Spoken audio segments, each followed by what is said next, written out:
The Welsh land question. To learn who rules over you, simply find out who you are not allowed to criticise, says Voltaire. The land question is one of the taboos of British society, as it goes straight to the heart of power in Britain in the 21st century. It has been over 100 years since there was a systematic investigation of land ownership in Wales. Why? We at the Welsh Socialist Republican Congress have been inspired by the researches of Andy Whiteman in Scotland, who has painstakingly researched Scottish land ownership to further investigations of land ownership in Wales. One of the tasks of the Welsh Socialist Republican Congress is not to wait another 100 years for a Welsh Land Commission to investigate Welsh land ownership, but to begin the process ourselves, if necessary alone. Whether it is wind farms, or fracking, or Welsh language, the Welsh land question underlies all these issues, and we have to ask why so-called nationalists like Plaid Cymru and socialists like the Welsh Labour Party have deliberately ignored this issue. We think Voltaire provides the answer. To learn who rules over you, simply find out who you are not allowed to criticise. Between 1893 and 1894, post offices throughout Wales carried notices of a Royal Commission on land in Wales and Monmouthshire, inviting people to attend public meetings with the purpose of taking evidence about the problems of land tenure in Wales. In all, Wales was to witness 80 such meetings, with an additional 19 meetings in London, making for a total of 99 meetings to take evidence of tenants, landlords, the churches and other interested organisations. The background to the Royal Commission was the activity of the Welsh Land League and Gladstone's discussion of home rule all round for Wales, Scotland and Ireland. New disturbances erupted in the 1880s in Wales, caused by tenant farmers and labourers being charged high rents by landowners. The Welsh Land League that resulted in 1886 from this crisis approached the Welsh land problem in a thoroughly constitutional way.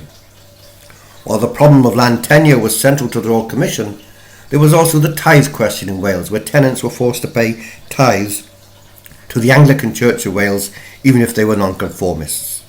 The Welsh Land League was also active concerning the tithe problem, and the issue was not finally resolved by legislation until the 1920s.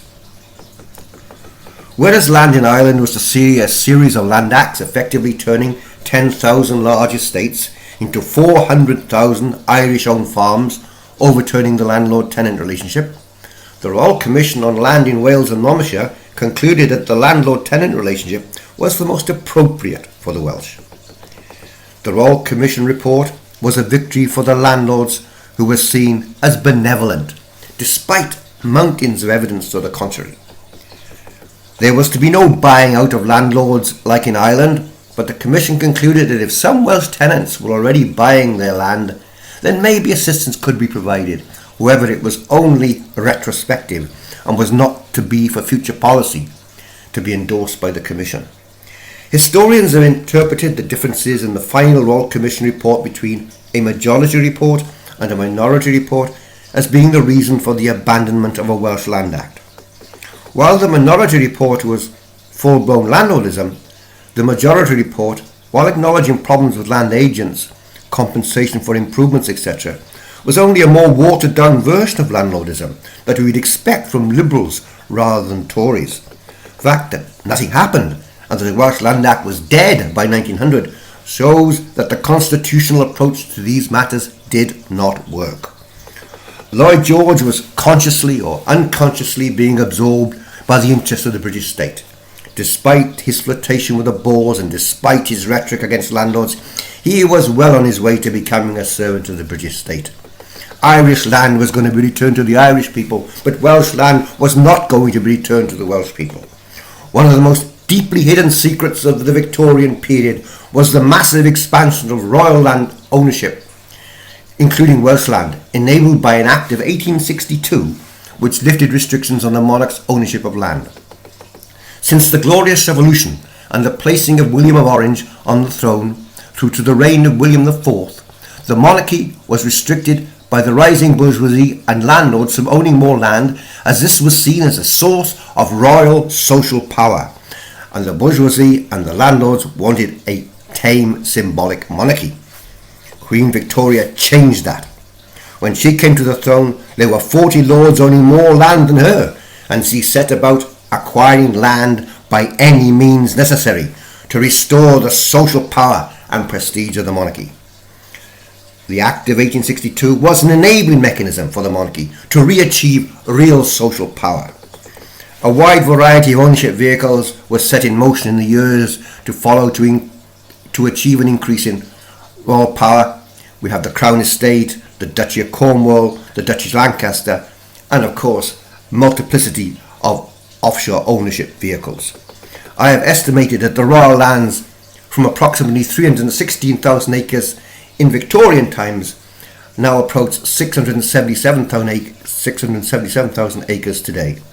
I would stress this is an underestimate, as the monarchy goes to great lengths to hide its extensive land ownership, including land in Wales. Needless to say, the monarchy has increased its land ownership in Wales in the 20th century.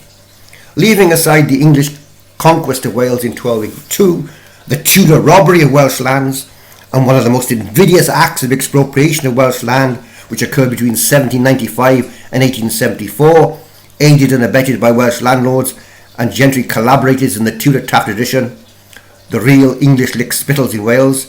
This was the accumulation by dispossession of the Welsh people. Between 1795 and 1874, some 1,696,827 acres of Welsh land belonging to the common people out of a total Welsh land acreage of 5,121,013 acres was enclosed, deprived the community land for people's survival. Many were driven into the industrial valleys for work. Survival for ordinary folk in the 19th century Wales on the land was extremely hard, and it looked for some that the Royal Commission on the Land in Wales and Monmouthshire in 1893 and 1894 that help was at hand. However, hopes were dashed, and the Welsh were betrayed by their erstwhile petty bourgeois leaders who were more interested in the British state than the state of Wales. Of course, Lloyd George never failed to employ anti-landlord rhetoric, and when it suited him, but Wales was not going to be like Ireland or France with a large independent farming class owning its own land. The British state had decided that. Kevin Carhill points out in Who Owns Britain, Wales remains a country with a small percentage of its people owning land. This of course also has implications for affordable housing, as land is key to element in building new homes. In 2012, the fallen banner of 1895 was taken up by the Offland Mara, and the struggle for a new Welsh Land Act is underway. A campaign has been launched for the return of our stolen land, and there's an electronic petition circulating calling for the return of lands to the people of Wales.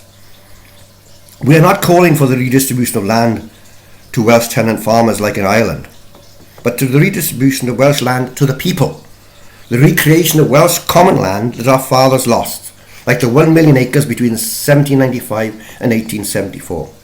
We support new land vehicles like community land trusts, priority right to buy land by Welsh communities, similar to the Scottish Land Reform Act of 2003. Although the Scottish Land Reform Act is far too limited and the second Scottish Land Act is already underway. We should set ourselves the task of recovering 1 million acres of Welsh land for the community land trusts and other community landowning vehicles over the coming years.